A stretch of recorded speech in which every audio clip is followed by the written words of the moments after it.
reste à désirer. Voilà, de toutes les façons, il y a aussi un combat, c'est à ce niveau. Mais quand on vous dit que vous devriez payer, parce que la santé est universelle, 600 000 francs après chimiothérapie, une piqûre à 600 000 francs tous les 20 jours. C'est compliqué. Non, mais Mamba, c'est important. Donc, je félicite vraiment les centres de santé Mère Awa Diop. C'est important ce qu'ils font. Non, il faut encourager ceux déjà qui se mettent dans le bain. Très bien. Mais il faut penser aux femmes qui sont dans le milieu. Mais là-bas à Tor, à Bill, là-bas vers Gossas. Très bien. Les Tor ici là vers la zone de Niaï. Il faut penser à tout le monde. Tous ces gens-là. Aywa, peut-être une ñaareelu ponk bi ñu waxtaanee politique Aly Ngouille Ndiaye qui nous parle d'injustice, de souffrance et dont il est comptable. Simon Pierre Faye. xanaa tey bi Fabrice Ngema waxoon moom lañ koy laaj xanaa tey. waaw xanaa tey mais man je dirais également mer ngembu. mer ngembu. mer ngembu la rek comme ñeneen ñi. ah même Macky Sall mer dafa mer ngembu. comme ñeneen ñi man jàpp naa ne war naa mën a dem pour sunu waa kër nañ ma jiital jiitaloo ma jiital nga diw ànduma ci dem naa sama yoon. et maintenant il faut construire un discours justement pour. Peut-être pas forcément justifier mon départ, mais au moins pour m'attirer de l'électorat également. Parce que foofu lañ toll. Absolument. Et comme xam nañu ne contexte bi gàtt na, il faut justement surfer sur ce qui peut vendre. Absolument. Surfer sur un discours boo xam ne wala sur des pays yoo xam ne tu te dis que lii bu ma ci xuusee tuuti mën naa am dara parce que réew mi quand même il faut le dire nit ñi ne yoo sonn. Il y a la pauvreté, il y a peut-être une certaine injustice que certains dénoncent, etc., etc. nga jël yooyu def ko peut-être thème de campagne.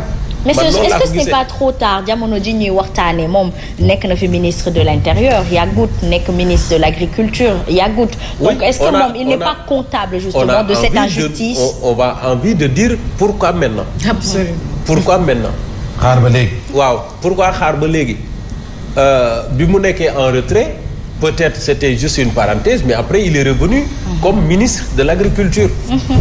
Donc ci diggante bi war nañoo tànn ñu la nga claquer la porte dem bon donc c'est vrai li mu wax dëgg la. moom bu fekkoon moo ngi ci gouvernement ba léegi wala li mu bëggoon nangul nañ ko moom mu nekk candidat bi est-ce que dina génn wax ni. dina reconnaître injustice division ak dina ko reconnaître du ko reconnaître mu lii moo lay wan ni gis nga suñu politiciens yi. yow bàyyi leen ñu wax rek yow nga xam la ngay xam. parce que mënuma comprendre yow nga nekk ministre su gouvernement bi ñu dégg la benn poste ministériel bu nga xam ne ni stratégique lu mel ni agriculture nga xam ne ñu ngi jamono ji ñu toll naan souveraineté alimentaire. ñu tollu jamono jooju yow ñu dénk la poste boobu nga jël poste bi tegal leen ne ndax lan da nga bëgg a nekk candidat sa droit la mais ministre boobu ñu la teg ministre mboolem kuy Sénégal la kuy sénégalais. muy opposition bi comme pouvoir donc bu fekkee Sénégal moo la ñor loolu waroon nga ko mën a téye nga continuer sa liggéey.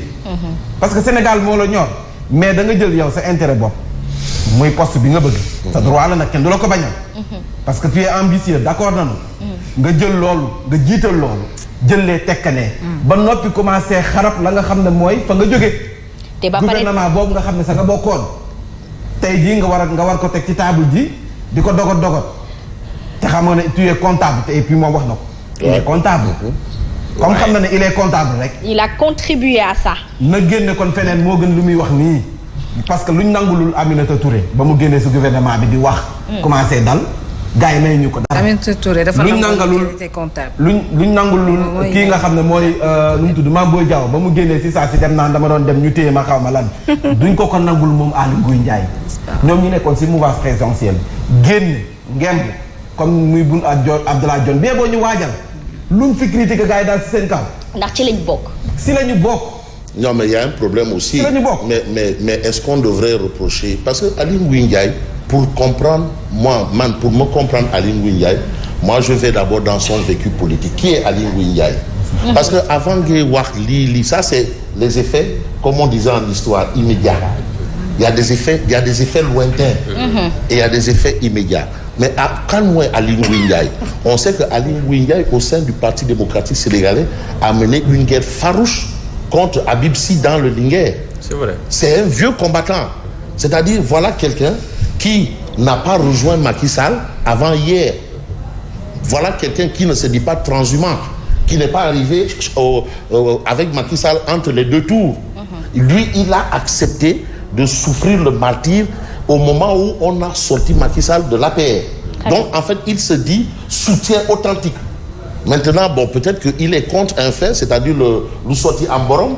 Il s'est battu jusqu'à accéder au pouvoir. Il a eu des postes de responsabilité, tout comme Macky Sall, Digente Macky Sall au sein de l'APR, Macky Sall au sein du PDS. Il a senti qu'il y a eu une injustice contre lui, mais il est sorti et il s'est positionné. Moi, en fait, en Aly Ngouille Ndiaye, en Mame Boye Diao, en Boun Abdallah Dionne, je vois en réalité une histoire qui semble bégayer. Parce que Macky Sall, c'était presque la même chose.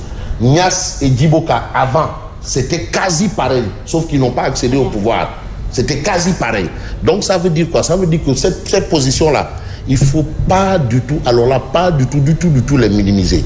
Parce que parmi ceux qui sont en train de dire, mais, qui sortent là, mais parmi eux, il y a un potentiel président de la République. Mais justement, pendant une année, voire 2 années, il y a eu l'opposition qui a été très présente, qui a été très dénonçatrice par rapport à cette injustice dont il parle, cette division dont il parle, et dont il est comptable. Et à ces temps-là, ces gens nous servaient de... Il n'y a ni division, ni injustice. Asma, c'est ce que je t'explique. Macky, c'était la même chose. Macky, quand il a quitté le PDS, il a dénoncé les mêmes choses que lui-même, il pratiquait. Et après, on a voté pour lui. Mais c'est ça aussi, il ne faut pas l'ignorer. Il ne faut pas l'enlever. C'est pas nouveau. Ce qui se passe là, c'est pas du tout nouveau. C'est pas nouveau. Parce que du temps du PS,